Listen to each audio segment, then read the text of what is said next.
ते करी माझे मन तुझी प्रेम कोण देऊनिया मग मी व्यवहारी आशेन वर्तत जेवी जळा आत पद्मपत्र पांडुरंगा करू प्रथम नमन दुसरे चरण संतांचिया त्यांच्या कृपादाने कथेचा विस्तारू बाबाजी सद्गुरुदास तुका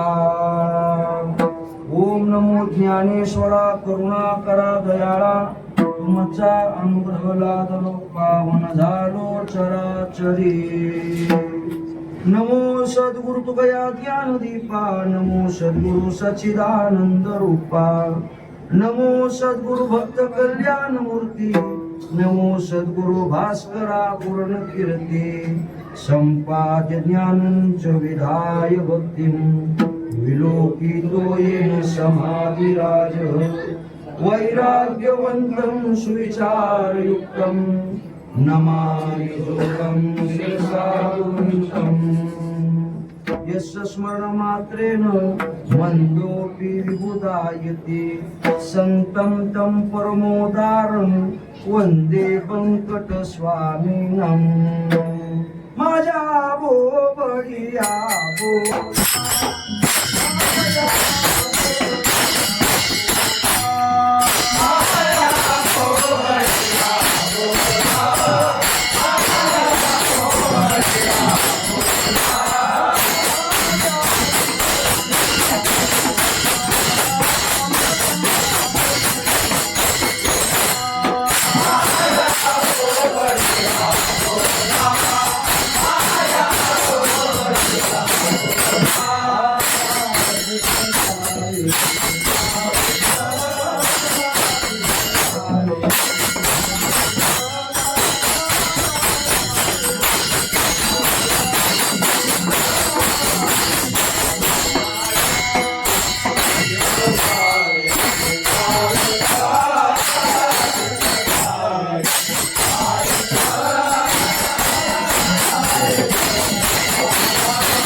बोला चित्त द्यावे बा विठ्ठला वारावा हे भलत्या ठाया हीच माझी राग छाया जाणूनी निनते करी माझे मन तुझी प्रेम कोण देऊनिया मग मी व्यवहारी आशेन वर्तत जेवी जळा आत पद्मपत्र पुण्यतीश्वर परमात्मा अलंका पौर्णिमाशी श्री ज्ञानोबराय वारकरी संप्रदायाच्या प्रस्थानी विराजमान असणारे श्री तुकोबराय आदि गुरु श्री पुंडलिक महाराजापासून स्वानंद सुखनिवासी सद्गुरु जोग महाराजापर्यंत आज तागाय काढलेला वारकरी संप्रदाय आणि संप्रदायातील संत मंडळी यांच्या चरणी दंडवत विठाला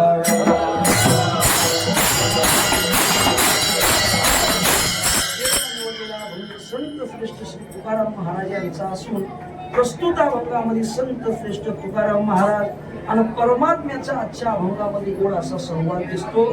अभंगाला स्पर्श करणे अगोदर अल्पसा पर्याय धर देणं हे वक्त्याचं आद्य कर्तव्य आहे आणि याच कर्तव्याला अनुसरणाची निमित्तानं सेवा आहे तुम्हा आम्हाला सर्वात ज्ञातच आहे.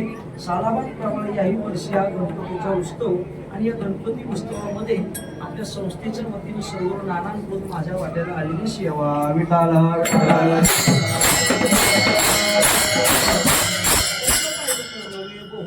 नवे ज्ञानशील दास मी दुर्बळ वैष्णवांचा दुर्बळ असा वैष्णवांचा दास आहे. कोणत्याही प्रकारे ग्रंथाचं पंथ अध्ययन नाही कोणत्याही प्रकारे गुरुची सेवा नाही.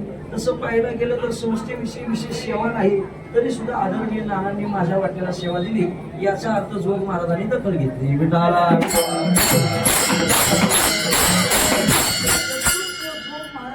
दखल घेत नाही. सद्गुरु ज्ञानोबराय महाराज जोपर्यंत दखल घेत नाही तोपर्यंत आळंदीमध्ये कसलीच पानं मात्र हलत नाही. सद्गुरु जोग महाराजांची कृपा सद्गुरु ज्ञानोबराय महाराजांची कृपा आणि संस्थेकडून माझ्या वाट्याला आलेली सेवा आणि सद्गुरु आता परमेश्वर बाबा सुद्धा इथं कीर्तन सेवेकरता आशीर्वाद देण्याकरता आलेले आहेत. बाबांविषयी काय बोलायचं ऐशिया हा तीर्थ ऐशिया नमोजी सद्गुराया ग्रंथोद्य फळावया व्यवहारा होई आता कृपा भांडवल सोडी भरी माझ्या मतीची पोतडी ज्ञानपद्य सोडी थोडा माते सद्गुरू बाबांविषयी एकच म्हणलं माझ्या आता मतीची पोतडी भरावी कारण की मात्र आळंदीमध्ये सुद्धा मी राहिलो सद्गुरू बाबांच्या आश्रयानेच राहिलो आणि बाबांमुळेच आळंदीत टिकलो विठाला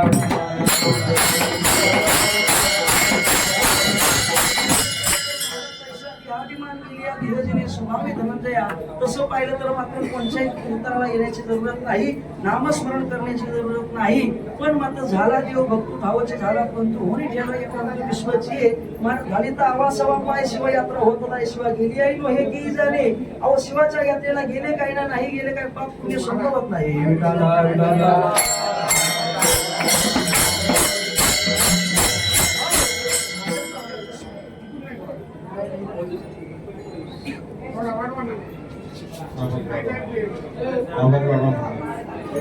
विठ्ठल विठ्ठल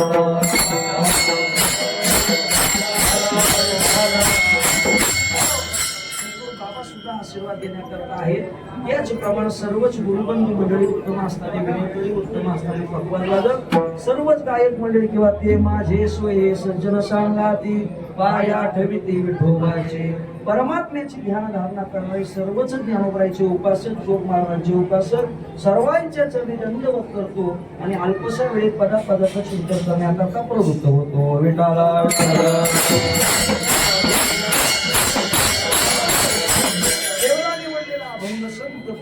तुकाराम महाराज यांचा असून प्रस्तुत अभंगामध्ये संत श्रेष्ठ तुकाराम महाराज आणि परमात्म्याचा आजच्या अभंगामध्ये कोण असा संवाद दिसतो या जगाच्या पाठीवर जर पाहायला गेलो अनेक जीव या जगतामध्ये तुम्हाला आम्हाला दिसून येतात अनेक जीव जरी या जगतामध्ये असले तरी सर्वच जीव मात्र एकसारखे नाही मग का नाही मुळात प्रकृतीच जर 3 गुणांपासून बनलेली आहे तरी ते जीव तरी एकसारखे असतील कसे मग का हो महाराज इथले जीव जरी एकसारखे नाहीत मग इथले जीव आहेत कसे या जीव जगतामध्ये काही जीवांमध्ये प्रकार पडतो मग का हो महाराज या जगतामध्ये जीव एकसारखे नाही मग त्याच्यामध्ये प्रकार पडतो मग कसे आहे सांगा ना तर या जगतातल्या जीवांचा विचार जर केला तर काही जीव इथले नेणून जाणते आहेत काही जीव इथले नेणून नेणते आहेत काही जीव इथले जाणून जाणते आहेत आणि काही जीव इथे जाणून नेणते आहेत मग काहो महाराज 4 प्रकार म्हणजे नेणून जाणता नेणून नेणता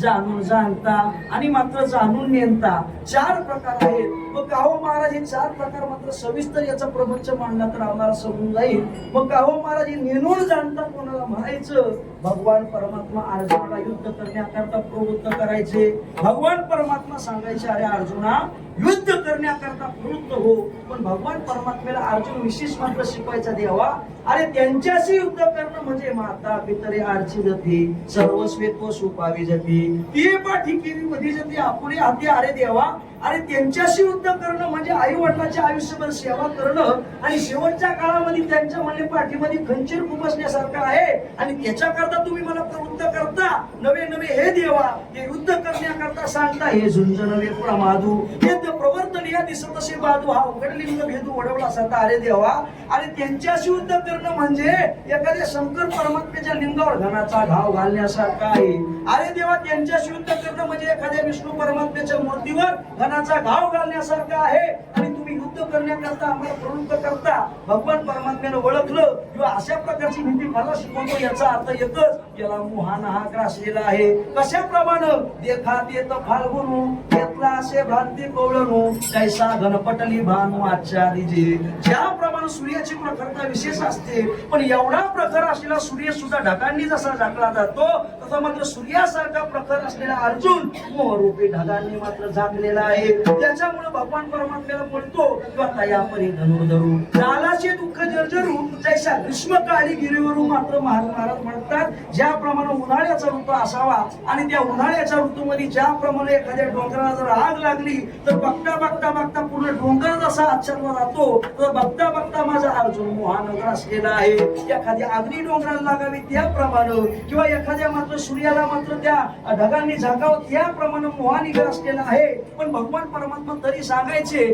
मग अर्जुन भगवान परमात्म्याला म्हणतो ऐके सखे तू बोले श्रीकृष्णा दे आता नावावे तुम्ही परमात्मा ते आता काही म्हणले मला सांगायचं नाही, मी युद्ध करण्याकरता प्रवृत्त होणार नाही. परमात्म्याने विचार केला, हो बाबा म्हणतो आता युद्ध करण्याकरता काही प्रवृत्त होणार नाही, पण आता मात्र याला याच्यातून काढण्याकरता काहीतरी युक्ती केली पाहिजे, काहीतरी विचार केला पाहिजे. मग परमात्मा मला हा उंजे आता कवणे परी कैसे निव धीर सुकारी. भगवान परमात्मा म्हणला कशानं मात्र यो याच्यातून पालट होईल, याचा यो मोहातून कसा जाईल. भगवान परमात्मा विचारू लागले, विचार करू लागले कशाप्रमाणे.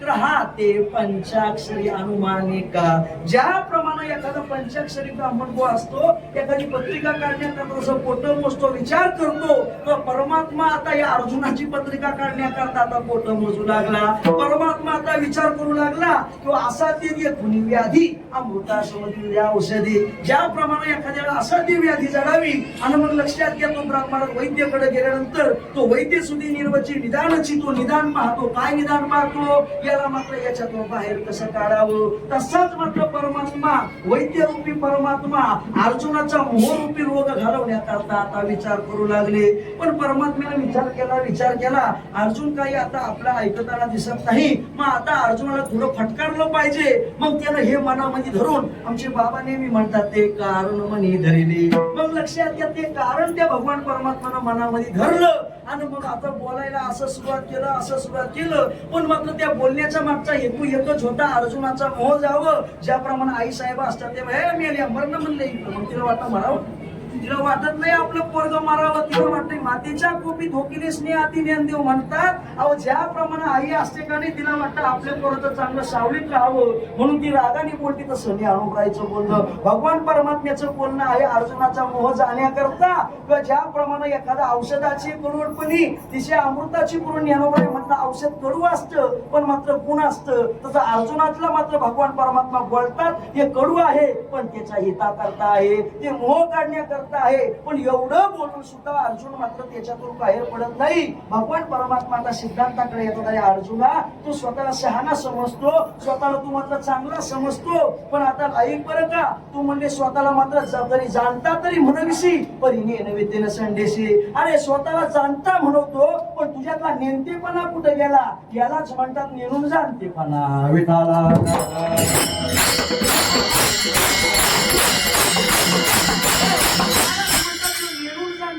मात्र तुम्हाला आम्हाला घातक आहे. कसं काय, एखाद्या माणसाला ती गोष्ट येतच नाही आणि मला येते असं जर दाखवत असेल तर त्याच्या जीवनामध्ये तुकाराम महाराज अवकाळ पडल्याशिवाय राहत नाही. एखादा सण असावं आणि माता मावळे सांगायचं पूर्णाच्या पोळीचा स्वयंपाक बनव, मग तिने येत असेल तर बनवावं का नसेल येत तर बनवावं. तिला येत असेल तर बनवावं, नसेल येत आणि मला येतंय असं सांगितलं त्याचा पूर्ण अवकळा होऊन जाते. तुका मने वर मने नता जो आधी पाववी ते मोती अवकळाने. तुकाराम महाराज सांगतात तिला येत नाही पण मला येतंय, स्वतःला जाणतं म्हणून मात्र लक्षात घ्या ते कर्म करते पण मात्र स्वतःचा नेमतेपणा दाखवत नाही. याच्या संबंधाला अवकळा प्राप्त होते. पहिला प्रकार आहे तो म्हणजे नेणून जाणत्याचा, कळत नाही पण मला कळतंय असं दाखवणं, याला म्हणायचं नेणून जाणतं. दुसरा प्रकार म्हणजे नेणून नेणता. मग नेणून नेणता कोणाला म्हणायचं, ज्याला काहीच कळत नाही आणि काहीच कळत नाही हेही ज्याला कळत नाही याला म्हणायचं नेणून नेणता. आणि तिसरा प्रकार आहे तो म्हणजे जाणून जाणत्याचा. मग जाणून जाणतं कोणाला म्हणायचं, ज्याला सर्व काही कळतंय आणि मला कळतंय हेही ज्याला कळतंय त्याला म्हणायचा जाणून जाणता. आणि चौथा प्रकार आहे म्हणजे तो म्हणजे जाणून नेणत्याचा. या तीन प्रकारापेक्षा ह्यो प्रकार श्रेष्ठ आहे. का बरं, तो परमात्म्याला आवडतो. नुसता परमात्म्याला आवडत नाही तर आवडे आनंदा.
परमात्मा आपल्याला श्रेष्ठ दिसतो का बरं? तो भगवान परमात्म्याला आवडतो, नुसता आवडत नाही, आवडी अनंता जीवावली. भगवान परमात्म्याला ह्यो प्रकार मात्र जीवापेक्षा आवडतो.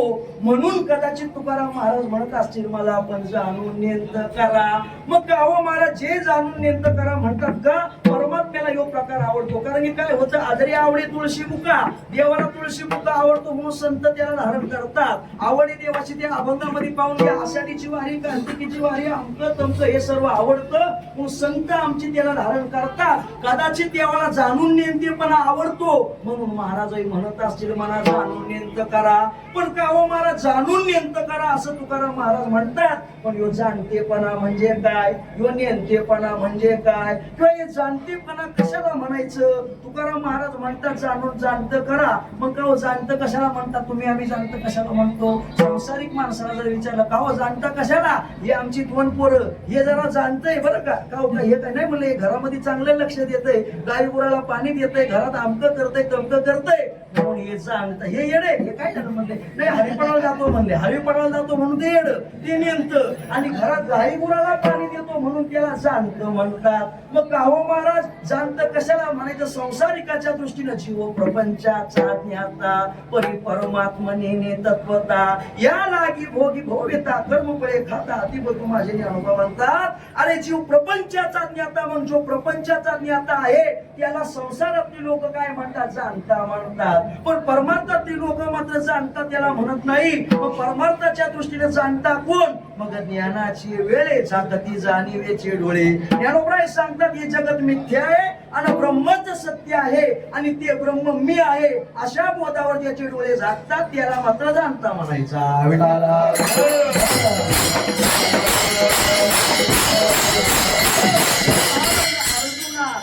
नाव ज्ञान. आता इथं सारी ज्येष्ठ श्रेष्ठ मंडळी आल्या आल्या असं इथं गोळा आला. आता म्हणलं ज्ञानोबराय जोग महाराज करून घेतले.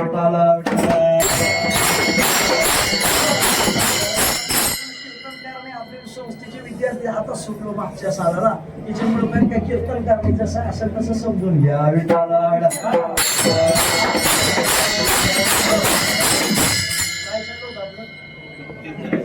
कीर्तन मग कीर्तन विषय काय झाला जाणता.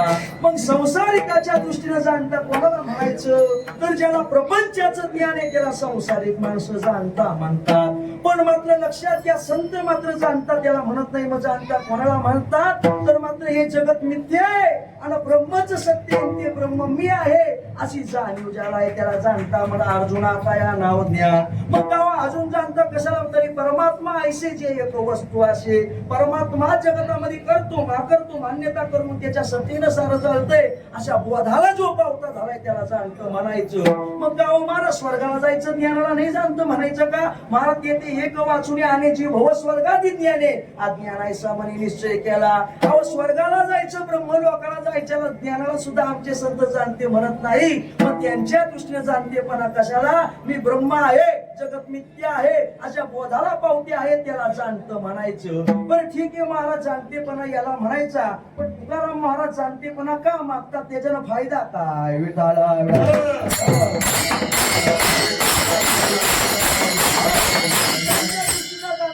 तुम्हाला आम्हाला माहित झाला संतांच्या मात्र वाङ्मयानुसारच. पण जो जाणतेपणा तुकाराम महाराज मागतात त्याच्या संबंधानं काहीतरी फायदा असेल का नाही? त्याच्या मागे काहीतरी प्रयोजन असेल का नाही? संतांच्या मात्र प्रत्येक गोष्टीच्या मागे प्रयोजन असते, तुमच्या आमच्या सारखं नसते. मात्र तुम्हाला आम्हाला प्रयोजनच नाही. मग प्रयोजन नसतो तो मनुष्य ते मूर्ख ठरतो का नाही? सद्गुरू गुलाब बाबा पाठामध्ये सांगायचे, एक मनुष्य ते मात्र रेल्वेत चढला आणि मग त्याला विचारलं का पुढे जायचं? म्हणजे मुंबईला जायचं. अहो ही गाडी तर नागपूरला जायची. अहो नागपूरला गेलो काय ना मुंबईला काय गेलो, कुठेतरी भिकच मागायची म्हणले. म्हणजे जीवनामध्ये त्याच्या प्रयोजन नाही. मग तुकोबरायच्या जीवनामध्ये काही प्रयोजन आहे का? काय बरं या जाणतेपणानं काय प्राप्त होतं? तर महाराज म्हणतात जगाच्या पाठीवरचा एक नंबरचा नफा जर का त्यानं होतो तर तो जाणतेपणानं होतो.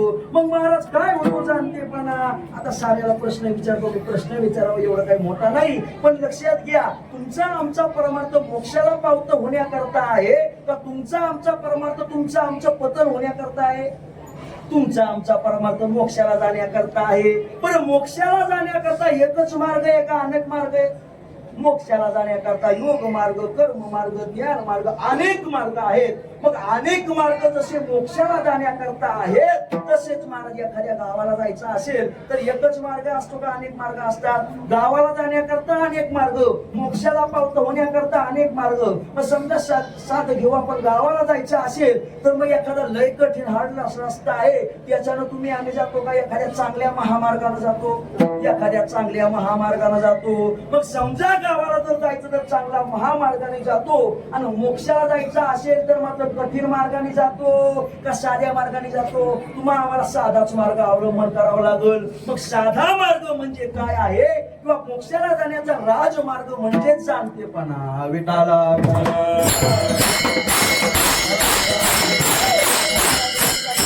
जाणतेपणाचा उपाव आन नाहीची म्हणे हा देव, हा सम्यक ज्ञानाचा राव उपाया माझी. ह्यो जाणतेपणा म्हणजे मोक्षाला नेण्याचा मात्र राजा आहे, नवे नवे राव आहे, नवे नवे मात्र महामार्ग आहे. म्हणून कदाचित तुकाराम महाराजांना जाणतेपणा पाहिजे असेल. मग गावाला अजून जाणतेपणानं काय होतंय? ज्ञानोबराय म्हणतात जया ज्ञानाची गवणी आविद्येऊनी आणि जीवात्मया बुजावणी मांडून दे. ज्ञानोबराय म्हणतात तुम्ही आम्ही मात्र जया ज्ञानाची गवणी अविद्येला उन्हेपणा जर कोणी आणत असेल तर तो जाणतेपणा आणतो. किंवा महाराज म्हणतात लक्षात घ्या, आता लक्षात घ्या, तुम्ही आम्ही जीव का ब्रह्म? तुम्ही आम्ही दशा कोणती भोगतो आता? जीव. पण तुम्ही आम्ही खरे कोण? जो परमात्माची परी दुसरा अंगार निद्रा निदसुरा म्हणून स्वप्नाच्या बरोबरा संतोषीने किंवा तू का म्हणे हा तो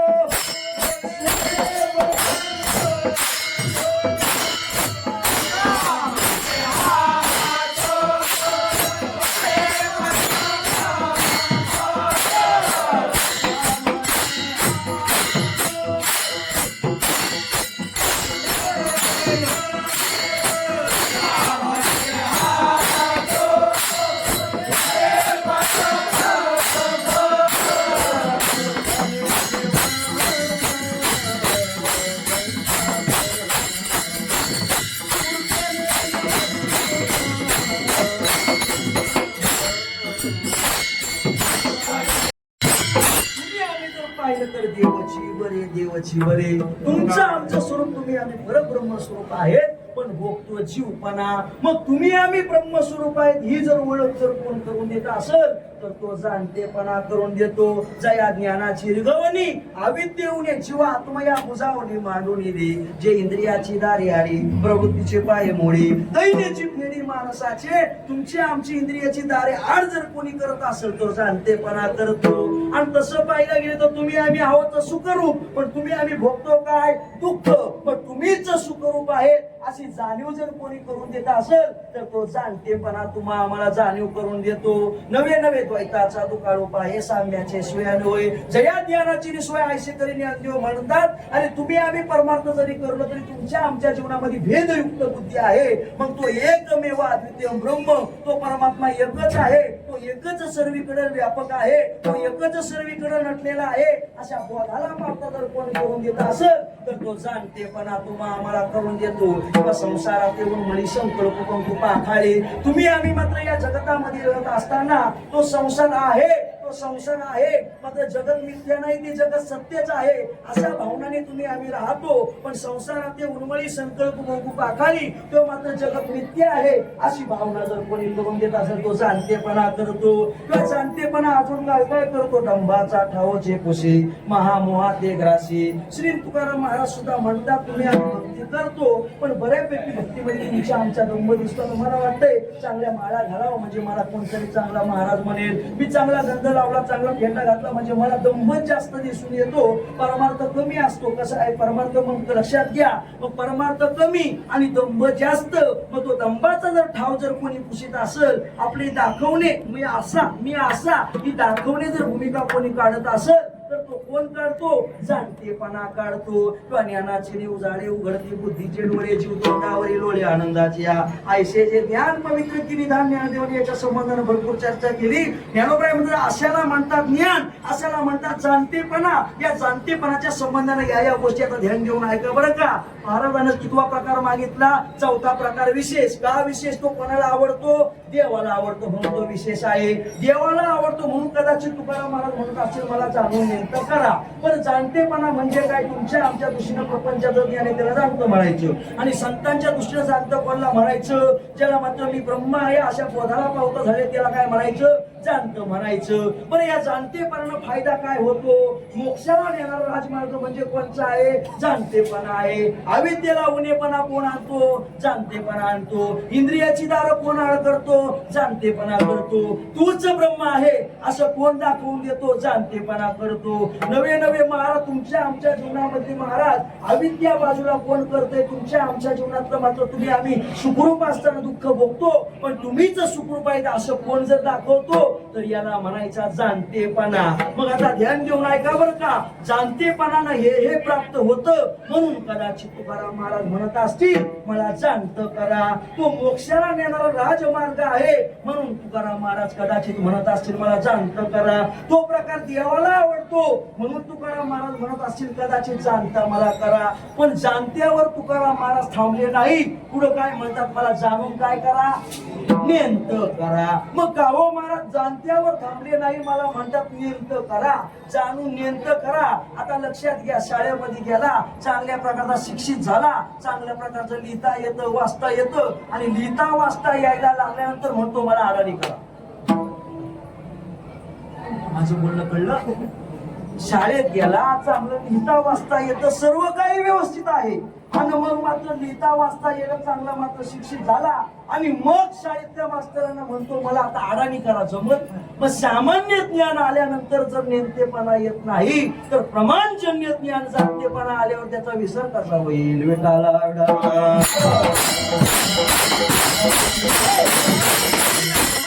ज्ञान आल्यानंतर त्याचा विसर कसा काय पडेल? सामान्य गोष्टीचा विसर पडत नाही. सद्गुरू बाबा पाठामध्ये सांगायचे, एक म्हातारा माणूस होता, पत्र सामान्य नव्हता तो म्हणजे मक्खी ज्यूस होता. कसा होता? मक्खी ज्यूस होता. मग बाबा म्हणायचे मक्खी ज्यूस. बाबा तोंडावर हात देऊ हसून आम्हाला कृष्ण सांगतात आणि अजूनही सांगतात. मग मात्र लक्षात येते मक्खी ज्यूस. मक्खी ज्यूस बाबा म्हणायचे कोणाला पंगत वाढत असताना जर तुपामध्ये माशी पडली, माशी बाहेर काढत असताना ती तशी कशी टाकावी? एखादं थेंब म्हणजे फुकट जाईल ना तुपाचं, तिला सुद्धा चोखून काढणारा याला म्हणायचा मक्खी ज्यूस. मग असा मक्खी ज्यूस होता. कधी दान धर्म नाही, देव धर्म नाही, काहीच नाही, कधी गावाला दक्षिणा नाही, वर्गणी नाही, कशा चांगल्या कर्मामध्ये नाही. मग मात्र आयुष्य फक्त कमवण्यात गेलं, लपवण्यात गेलं, कमवण्यात गेलं, लपवण्यात गेलं, कमवण्यात गेलं, लपवण्यात गेलं, भरपूर सारं धन लपवलं. म्हातारा आता मरायला लागला. घरचे म्हणायला लागले बाबा आयुष्यभर जे कमवलं आम्हाला कधीच दिलं नाही, कुठं लपवून ठेवलं म्हणजे आम्हाला सांगता का? मग म्हाताऱ्याला वाटलं आता बाबा सांगलं पाहिजे, कारण की आपण गेल्यावर याचं मात्र तर नाही नाटक होऊन गेलं, मग सांगितलं पाहिजे. म्हणून म्हातारा एवढ्या वर्षांनी सांगतो आमका आमकं धन अमक्या अमक्या ठिकाणी लपून ठेवलंय. माझं बोलणं लक्षात घ्या बरं का. एवढ्या वर्षांनी तू म्हातारा बाबा सांगतो इथं इथं धन ठेवलंय. म्हातारा आता मरणार आहे, म्हातारा आता मूर्छित पडलेला आहे. या द्वांत काल प्राणस्य वियोग तू प्रसिद्ध पंचदशकार म्हणतात. अरे तो आता मूर्छित अवस्थेत पडलेला आहे. महाराज निरोग उपविष्टोवा रुग्णवा विलुटून भवी. तो आता मूर्छित अवस्थेत पडलेला, रोगी होऊन पडलेला आहे, तरी पण ते धन कुठं ठेवलं याचा त्याला विसर पडला नाही. मग सामान्य ज्ञानाचा, सामान्य जाणतेपणाचा विसर पडत नाही तर विशेष प्रमाणजन्य ज्ञानाचा कसा पडणार आणि नेमतेपणा येणार कसा? विठाला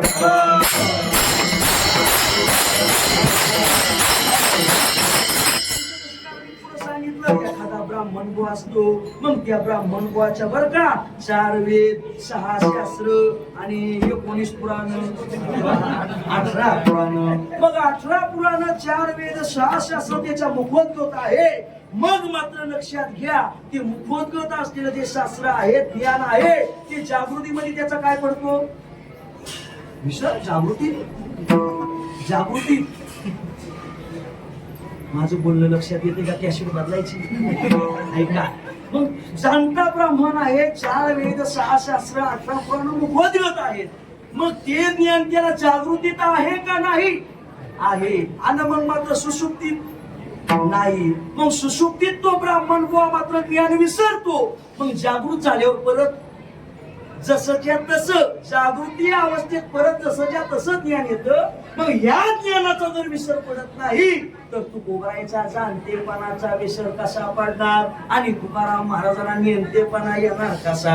अहो सामान्य ज्ञान जात नाही. बरं ठीक आहे महाराज नेमतेपणा मागता पण जाणतेपणानं फायदा होता का नाही? काय काय फायदा होता?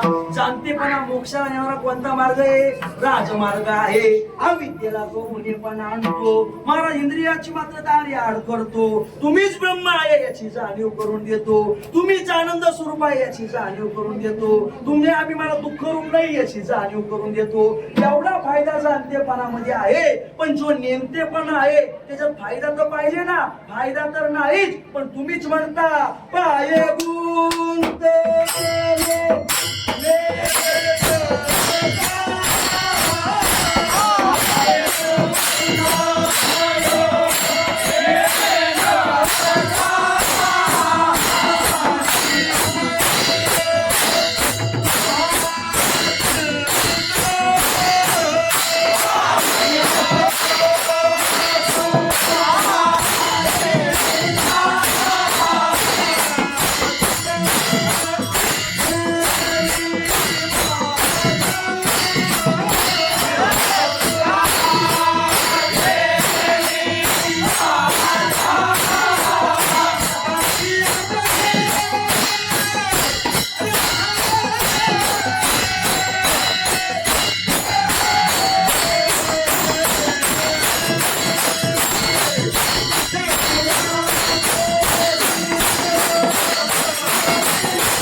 त्याच्या संबंधाने आम्हाला याचा फायदा आहे किंवा तुम्हाला फायदा आहे.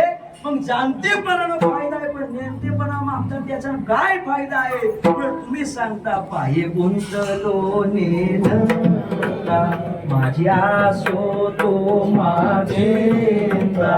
महाराज गुंतलो कशाला म्हणे? नेमतेपणानं गुंतलो आणि तो तुम्ही नेमतेपणाच मागता. अहो जाणतेपणा फायदा आहे पण नेमतेपणा काय फायदा आहे? तुमचा आमचा घातच आहे ना. आता लक्षात घ्या. म्हणजे काय झालं? खाचा ना म्हणलं काय झालो? अहो म्हणले किती लहान झाला अंगारा. म्हणले खात झाला. बरं अंगारा लहान झाला. अरे म्हणले केवढा झाला? म्हणले जरा कमी खाय कमी खाय.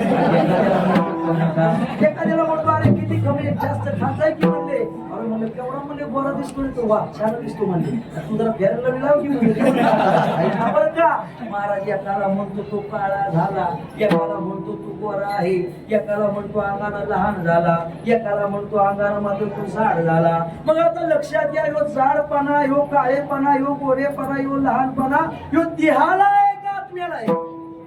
ह्यो देहाला आहे. मग महाराज म्हणतात मी स्थूल पुरुष गौरश्याम हे देहाचे देह धर्म. अरे म्हणजे बहिरी ऐकले मी काना मुका बैरा परम हे इंद्रिय धर्म इंद्रियाचे. नाथ महाराज सांगतात एखादा काळा गोरा अमक तमक काना मुका बैरा जो त्याचा देह न देह आहे, जो त्याचा आत्मा नाही. मग तुम्ही आम्ही काय मानतो, तुम्ही आम्ही आपल्यावर ओढून घेतो का? नेते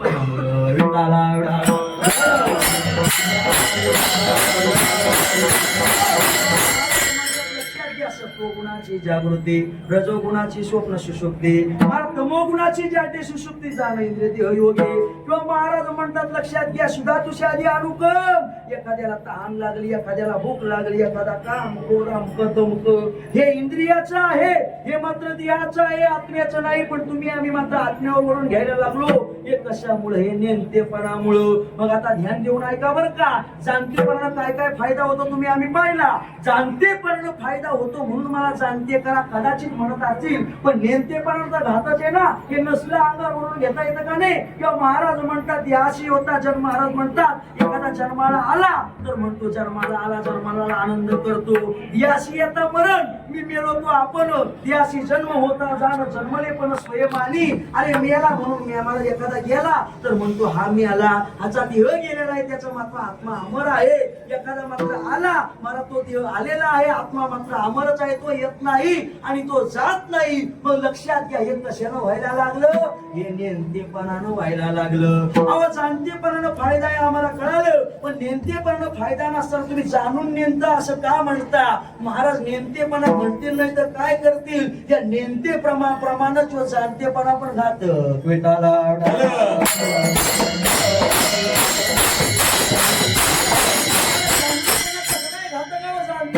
एवढा मोठा फायदा व्हायला लागला आणि तुम्ही म्हणता जाणतेपणा घातक. महाराज म्हणतात तो जाणतेपणा जरी आला, त्याच्याला एवढा मोठा फायदा जरी व्हायला लागला तरी पण तो जाणतेपणा आला का त्याच्यामध्ये थोडासा अभिमान राहतोच राहतो. कशाप्रमाणे? मग महाराज म्हणतात लक्षात घ्या बरं का. जाणते अभिमान येतोच येतो, कारण की महाराज अभिमान येतोच येतो. कसा काय अभिमान येतोच येतो? तर महाराज म्हणतात लक्षात घ्या बरं का. जाणतेपणा आल्यानंतर अभिमान कसा येतो? विठाला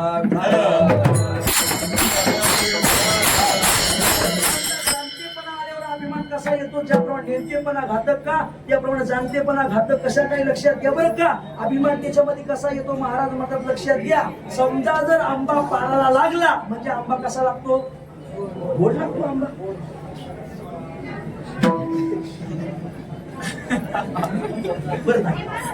आंबा काय कशाला लागला? पाळाला लागला. मग आंबा जर पाळायला लागला म्हणजे कसा लागतो? मग असे म्हणले तुम्ही गोड लागतो.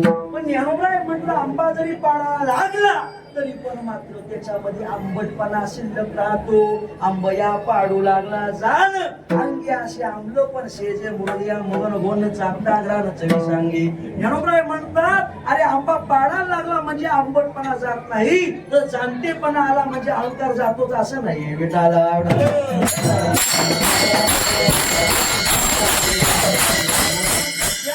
आंबा पाडायला लागला म्हणजे आंबटपणा जात नाही, तो आंबटपणा शिल्लकच राहतो. किंवा महाराज म्हणतात शत्रूची नोनिया कडारी रणांगणी उभवी बुडी. ज्याप्रमाणे एखादा मात्र क्षत्रिय असतो योद्धा, तो मात्र लक्षात घ्या युद्ध करण्याकरता गेल्यानंतर त्यांनी जर मात्र शत्रूशी युद्ध केलं, त्याला मारलं म्हणजे युद्ध काय झालं?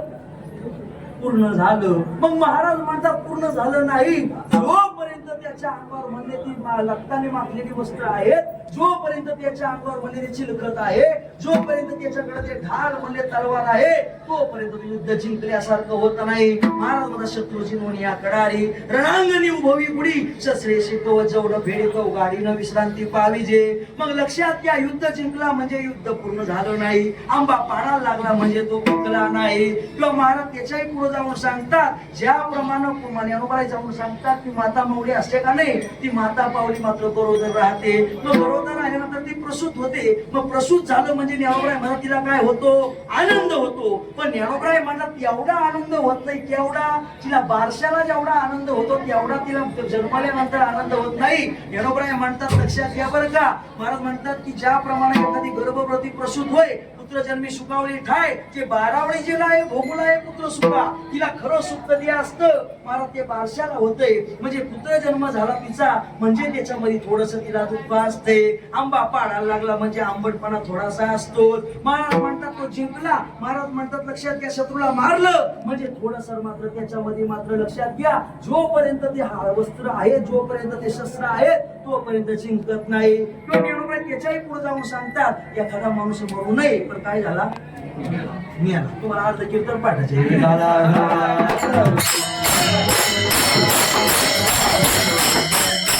मनुष्य मरू नये पण मात्र तो गेला मग मेल्यानंतर त्याचं दहन होतात पुरुष निघून येणार जाय तरी त्याचे दहन होण्याने देव म्हणतात अरे पुरुष गेला म्हणजे त्याचं दहन होतंय त्याला मात्र अग्नी दिली जाते मग अग्नी दिली म्हणजे सगळं संपलं का सुतक महाराज म्हणतात राहतच तसं महाराज देवी जाओनिया आज्ञान पुरला तो ज्ञानाभिमान तोही त्यागोनिया जानचित समाधान स्वानंदी महाराज म्हणतात लक्षात घ्या नेतेपणा त्यागला जाणतेपणा आला पण तो जाणतेपणा म्हणजे अभिमान येतोच तो नवे नवे त्याचे अभिमान मात्र लक्षण मात्र सांगतोय एखादा लय जर अभिमान करायला का समजायला याच्याकडे थोडासा जाणतेपणा आहे बरं का कारण ती लक्षणं लगेच येतात सद्गुरू आत्माराम बाबा आम्हाला सांगायचे ज्याप्रमाणे समोर जर मात्र धूर दिसायला लागला समजायचं तिथं अग्नी आली समजा जर आंब्याचा वास यायला लागला संपायचा आंबा पिकलेला आहे ही लक्षणं मात्र लगेच सांगून लागलं बरं का किंवा महाराज म्हणतात की ज्याप्रमाणे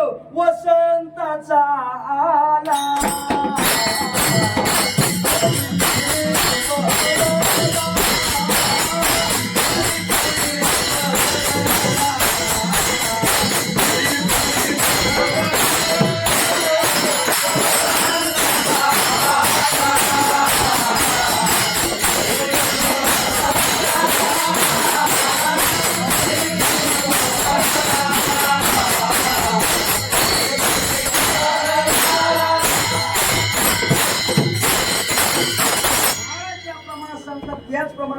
वसंताचे रेगवणी झाडाची निसंजीपणी महाराज म्हणतात वसंत ऋतू आला कशाने समजायचं महाराज लक्षात घ्या फळं फुलं आली समजायचं वसंत ऋतू आला महाराज म्हणतात एखादा मात्र सुशील घराण्यातला आहे चांगल्या घराण्यातला आहे हे त्याच्या बोलण्यावरून समजायचं महाराज म्हणतात लक्षात घ्या ही जमीन चांगली आहे महाराज भूमीचे मार्दव सांगे कोंबाची लवलव ही जमीन चांगली कशावरून त्या कोंबावरून समजायचं एखादा पाहुणा ह्यो आवडीचा आहे हे कशाने समजायचं संभ्रमाची आहे ते श्रेय देशी व्यक्ती ह्यो पाहुणा आवडीचा आहे समजायचं लक्षात घ्या चांगली डोकं लपड करायला लागली इकडे तिकडे आनंद व्यक्त करायला लागली समजा पाहुणा आवडीचा आणि भांडे आपटायला लागले समजा पाहुणा नावडीचा मग मात्र लक्षात घे त्याचं लक्षण सांगतंय तसं महाराज म्हणतात की थोडासा अभिमान आला समजायचं याच्याकडे जाणतेपणा यायला लागलाय मग माझं बोलणं लक्षात घ्या बरं का तुकाराम महाराज जाणतेपणा मागतात का जाणतेपणा तुमच्या आमच्या महाराज भाषेत वेगळा तुमच्या आमच्या अर्थानं वेगळा संतांच्या अर्थानं वेगळा पण जाणतेपणा का मागत असतील कदाचित देवाला आवडतो म्हणून जाणतेपणा का मागत असतील कदाचित मोक्षाला नेणारा राजमार्ग आहे म्हणून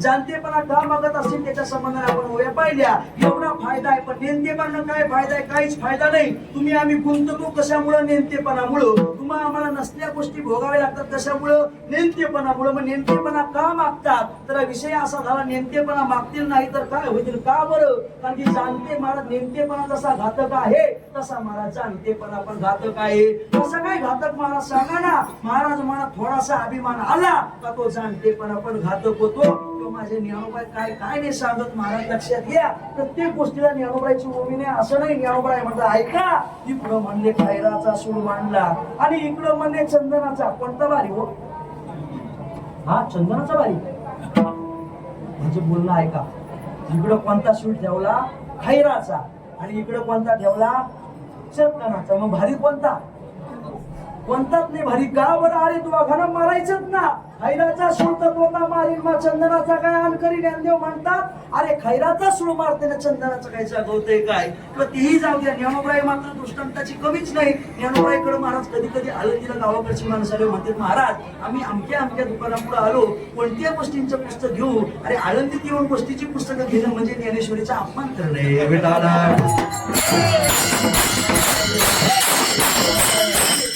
चरित्रे परम पवित्रे सादर वर्णावी संत वृंदे मनोभावे आदि वंदावी वंदावी आदि. का बरं? जेणेकरून बनवायचा माझा काही विरोध आहे का? विठाला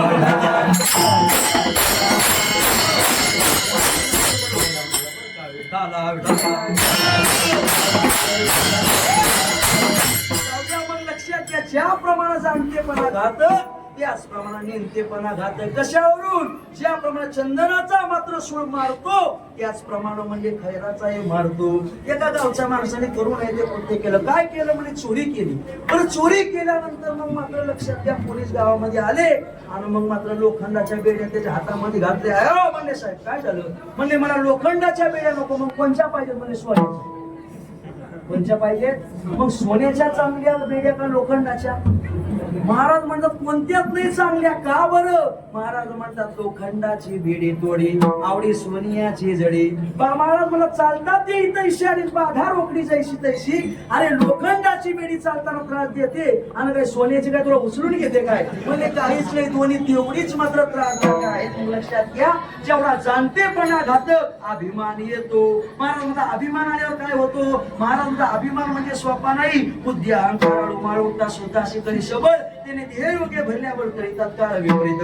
महाराज अहंकार खवळल्या जाण करी आनंदाचे आच्छादन. पुढे परमार्थ स्मृतीचे स्मरण त्याचे निपण वाढवी. एवढं महाराज भयंकर अहंकार आहे. नवे नवे तो अहंकार काळ्या तोंडाचा आहे. तो मोठ्या मोठ्यांच्या सुखासारख्यांच्या पाठीला लागतो. मग जाणतेपणा आल्यावर अहंकार येतो आणि नेमतेपणा आल्यानंतर ह्यो नेमतेपणामुळे दुःख भोगावं लागतं. मग नेमतेपणाप्रमाणे जाणतेपणा घात. मग महाराजांचं बोलणं लक्षात घ्या, जाणून नेणते. जाणून नेमते म्हणजे मला जाणतं करा आणि नेमतं करा म्हणले तरी नेमते होणार नाही. का? प्रमाणजन्य ज्ञानाचा विसर नाही. मग नेमतेपणा करा म्हणजे काय? मला जो जाणतेपणा केलाय माझा तुका म्हणे नाही एक जाणीव अंतरा मात्र माझ्या मनामध्ये त्याची जाणीव होऊ देऊ नका. एकदा जाणीव झाली का अहंकार येतो. मग महाराज म्हणतात असं मला अहंकार व्हायला नको म्हणून मला करायचं तर जाणून नेमतं करा. अभंगाच्या प्रथम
प्रकारे अशा चाली आपल्या संस्थेत आलं तर ऐकायला तर गावाकडे या टोलला तुमच्याकडे माझी तर आमच्याकडे महाराज कोकण भागामध्ये जे लोक ते म्हणतात महाराज उडत्या चाली म्हणा उडत्या. मी म्हणलो उडत्या चाली म्हणजे प्रकार तरी काय? आमच्या परमेश्वर बाबांकडे शिकवले बोधे बाबांकडे उडत्या चाली प्रकार काय? विटाला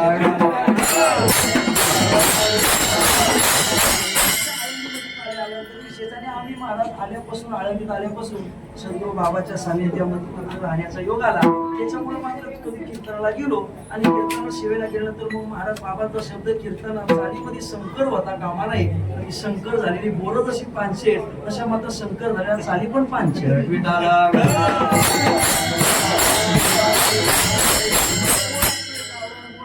एक मात्र ते जरा मोठं ऍपल गोड असते.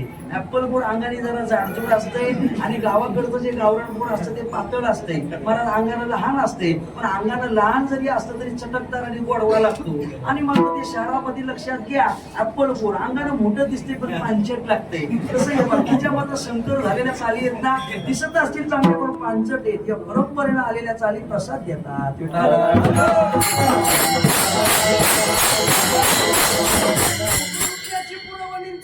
डोळे भारती गीतो भारती उसरली कर नको. ज्ञानोबराय म्हणतात बाकीच्या चाली म्हणजे भारतीय गीत. भारतीय गीत म्हणजे त्याच्यानं तमोगुण प्राप्त होतो. विटाला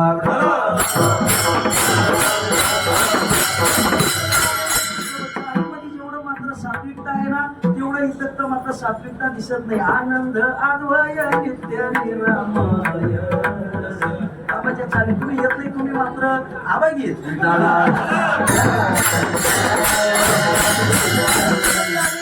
भाग्य. संस्थेत बसणे दुसरं भाग्य आणि संस्थेत बसून चालीचा पाठ ऐकत नसाल तर मात्र आभार घेत. बरं का आता नाही तुम्हाला चालींची मात्र किंमत कळायची. ज्या वेळेस मात्र तुम्ही आम्ही चिंतन करायला लागतो ना या चिंतनाच्या वेळेस ते प्रमाण आलं का ते प्रमाणाने जर तीच आठवण भरती म्हणजे संस्थेत मात्र युवा अभंग या त्यावेळेस ते ज्ञान कोणचं ज्ञान कधी कामाला येईल सांगता येत नाही. पण लक्षात घ्या मी लहान आहे. आम्ही आळंदीमध्ये असताना मात्र जास्त अभ्यास माऊली माहिती माऊली असे छडी द्यायची. उठा बसायचा व्हिडिओ अजूनही माझ्याकडे. महाराज लक्षात घ्या पण आळंदीमध्ये आमचं जोग महाराजांची श्रद्धा ठेवावी आणि आपल्या गुरुवर यांवर श्रद्धा ठेवावी. जोग महाराजाची काठी म्हणजे जातची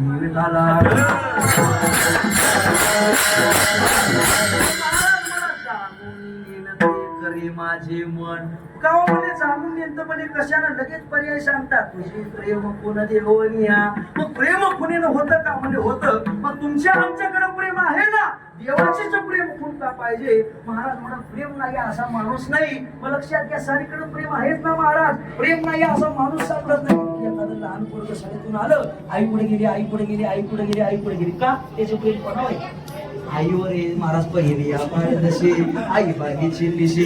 लहानपणातून महाराज पोरगा असते लक्षात घ्या महाराज म्हणत त्याचं प्रेम आईवर आहे म्हणून तो आईचा शोध घेतो. तोच थोडा मोठा झाला मग मोठा झाल्यावर प्रेम कोणावर हा मारा ते सरे मग स्त्री मासे. महाराज म्हणत सगळं सांगितलं आपल्याला लहानपणातलं प्रेम आईवर आहे. तरुणपणावर महाराज प्रेम स्त्रीच्या शरीरावर आहे. म्हातारा झाला अरे चल ना हळदीला वारीला नको ना तोंड कोण खेळत श्री भोगिता खाऊ वृद्धाप्यला गे येऊ तेव्हा त्याची प्रेम भाव बाळकाशी आली. मग महाराज म्हातारपणातलं प्रेम मात्र लहान लेकरावर आहे. तरुणपणातलं प्रेम स्त्रीच्या शरीरावर आहे. महाराज म्हणतात आणि लक्षात घ्या मग लहानपणातलं प्रेम आई वडिलावर आहे. मग तिन्ही अवस्थेत प्रेम आहे. एकाचं सांगितलं माझ्या ज्ञानोबानं हे साऱ्याचं सांगितलं. मग साऱ्यांकडे मात्र प्रेम असताना परमात्म्याचा प्रेम होण्याची इच्छा का विटाला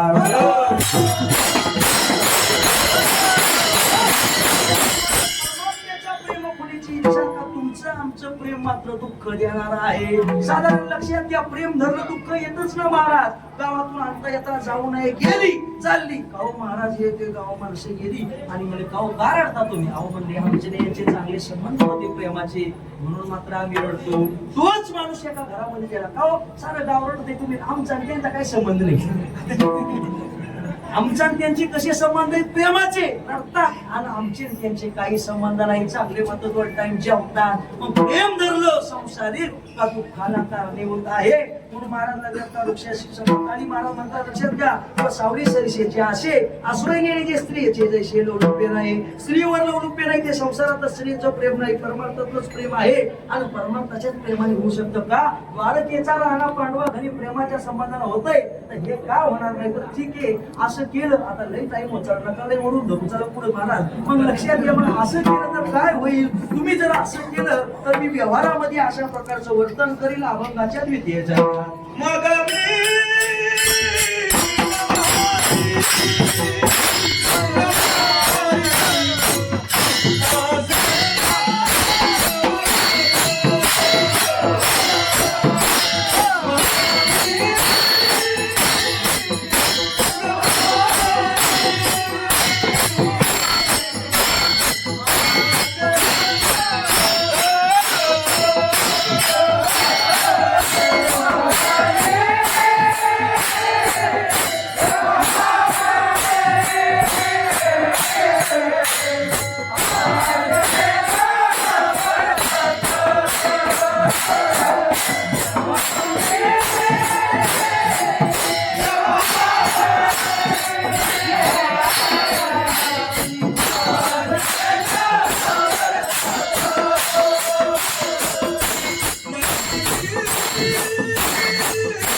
तुम्ही कसं करणार म्हणजे आमचं जीवन महाराज. मग मी व्यवहारी असेल वर्तत जेवी जळात पद्मपत्र.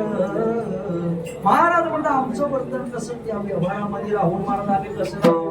मग मी व्यवहारी असेल वर्तत, या व्यवहारामध्ये अशा प्रकारचं मी राहून वर्तन करणार. मग गाव व्यवहारात राहिल्यावर या प्रकारचं वर्तन राहावंच लागतं. हो हो म्हणजे राहावंच लागतं. कशा प्रमाणात, ज्या प्रमाणे लक्षात घ्या, एखादी रूम आहे आणि त्या रूम मध्ये एखादा रज्जू पडला. रज्जू म्हणजे आपली दोरी पडली आणि दोरीवर काय भासतो तुम्हाला, आम्हाला सर्प भासतो. मग तो रज्जूवरचा सर्प खरा आहे का खोटा आहे? खोटा आहे. मग खोटा आहे हे ज्ञान तुम्हाला आम्हाला जोपर्यंत होत नाही, खरा आहे का खोटा आहे? साप मारा खोटा आहे, तो खरा नाही. पण तो खोटा आहे असं ज्ञान जोपर्यंत होत नाही, तोपर्यंत त्याचे नियम पाळावेच लागतात. जसं महाराज तुम्ही आम्ही त्या व्यवहारात आहे तोपर्यंत तिथं राहावंच लागतं. पण तसं जे विचारा आत पद्मपत्र, ते पद्मपत्र असते महाराज. कपड्याचं फुल कुठं असतं? नदीत असतं का? मग कशात? आपल्याला हा होतो आणि चित्र काढायला सांगितलं. भली कुठे नदी काढली, त्या नदीमध्ये कपडा. आपल्या बापाने ठेवलं काही नदीमध्ये कपडा. वाहत्या पानात मात्र कमळाचं फुल नसतं. मग लक्षात घ्या, सरोवर आहे त्याच्यामध्ये कमळाचं फुल आहे. कमळाचं फुल मात्र लक्षात घ्या त्या पाण्यामध्ये राहतं, पाण्यापासून बरोबर राहतं. तसा मग मी व्यवहारिक महाराज मग तसा जेवी जळात पद्मपत्र किंवा महाराज त्या संबंधामध्ये त्या परमार्थ संसारामध्ये राहत असताना अशाच प्रकारचं वर्तन केलं पाहिजे. तो आमचे नाथ महाराज म्हणतात पक्षी अंगणी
किंवा वस्ती कर वस्ती आला कातकारी उठोली गेला कैसे असावे संसारी. ज्याप्रमाणे एखादा वस्तीकर असतो, वस्तीला आला म्हणजे राहतो का, सकाळी मात्र निघून जातो किंवा महाराज पक्षी अंगणामध्ये उतरले जाणे करता तरी ते गुंतून राहत नाही. तसं महाराज आम्ही म्हणजे व्यवहारामध्ये राहिलो तरी पण त्याच्यापासून हित बरोबर राहणार. कशाप्रमाणे जेवी जळात पद्मपत्र, ज्याप्रमाणे ते पद्मपत्र जळात असून त्याच्यापासून मात्र चिकडत नाही, त्याला लगत होत नाही, तसं व्यवहारात राहून अलिप्त. पण व्यवहारात राहून त्याच्यापासून अलिप्त कसं राहता येणार. महाराज म्हणत आम्ही व्यवहारात जर राहिलो तरी जगतामध्ये ज्या क्रिया चाललेल्या आहेत त्यांच्यापासून आम्ही योगी राजासारखं राहू. अभंगाचे तृतीय चरण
अलिप्त कसं राहता येणार. महाराज म्हणतात राहता येईल ना. निंदा स्तुती जरी आम्हाला इकडे तिकडे असली तरी त्याच्या संबंधाने जैसा योगीराज आम्ही त्याच्या संबंधात राहू. एक साधू महात्मा सद्गुरू बाबा पाटा सांगायचे, एक साधू महात्मा मात्र ध्यान करत बसले होते. काही कामुक मनुष्य लोक आहेत म्हणजे बघा बघा बघा म्हणजे रात्रभर भोगाची इच्छा करतो आणि सकाळी म्हणे साधू महात्म्याचं सोंग घेऊन राहिलेलं आहे. मग मात्र दुसरं चोर लोक आली आणि चोर लोक आल्यानंतर बघा म्हणजे रात्रभर पुढे दरोडे टाकले असतील आणि आता म्हणजे साधूचं रूप घेऊन बसलेला आहे. काही चांगले लोक आले म्हणजे साधू महात्मा, अहो तुम्हाला कोणी मात्र कामुक म्हणतंय, कोणी तुम्हाला दरोडेखोर म्हणतंय, की म्हणजे काही जरी म्हणले तरी नाही कान त्यांच्या ठिकाणी माझे म्हणले कान नाही का? आम्ही म्हणले ते जरी तसे बोलत ऐसा का उन्मनी योगीराज, आम्ही म्हणले महात्म्यासारखं. आणि लक्षात घ्या, महात्म्याला निंदा आणि स्तुती तुल्य निंदा स्तुती कोणी काहीच नसते बघा बरं का. निंदे ती गे स्तुती नसला की महाराज म्हणतात किंवा निंदे आणि स्तुती मान करून एके पांती तू अगाला निंदा असो वा स्तुती असो एकाच पंक्तीला मात्र बसवतात. त्यांच्या ठिकाणी निंदा नसते स्तुती नसते. कशाप्रमाणे लक्षात घ्या बरं का. आपलं आता इथंही खांब आहे, घर हे असतं. त्या घरामध्ये आता लक्षात स्लॅबची घरं आली, आता खांब बिंब जास्त नसतात, आता कॉलम असतात. काय असतात? कॉलम. मग पहिले खांब असायचे, मग खांब असल्यानंतर मात्र तो खांब कधी कधी घरातलं दुःखही पाहायचा, कधी कधी मात्र सुखही पाहायचा, कधी कधी अंधारही घरामध्ये व्हायचा, कधी कधी दुःख व्हायचं, कधी सुख व्हायचं, कधी उजेड व्हायचं, कधी अंधार व्हायचा. सगळं काही झालं पण मात्र त्या खांबाला काय घेणं. रात्री जैसे पाले धारणाजी वीर झाले आत्माराम ते आपले दोन जैसे माझे ज्ञानोबराय म्हणतात, अरे खांबाला काही घेणं नाही. कमळ उगवलं काय ना, कमळ मावळलं काय, त्या सूर्याला काय घेणं आहे. कमळ कैसे सुखे कमळ कैसे सुखे कमळ कैसे दोन्हीला विनी देखायचं परी.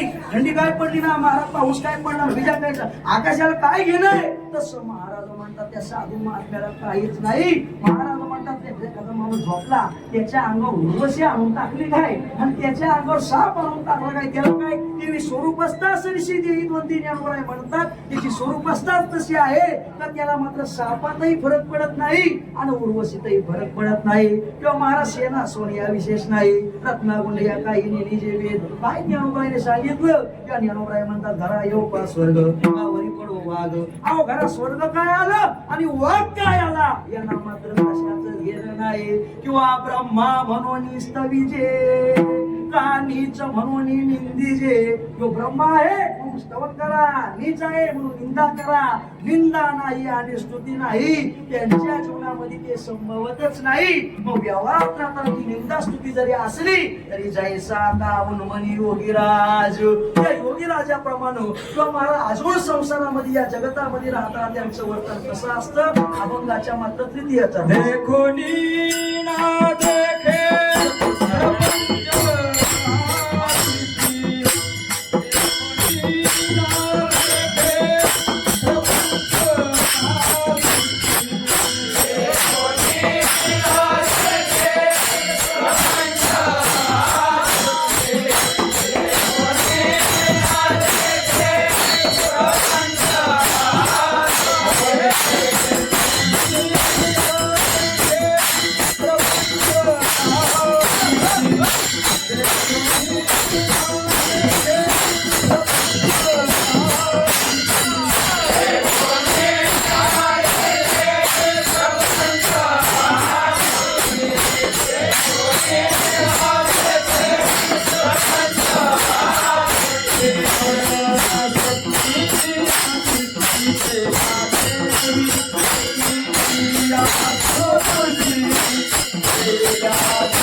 Oh,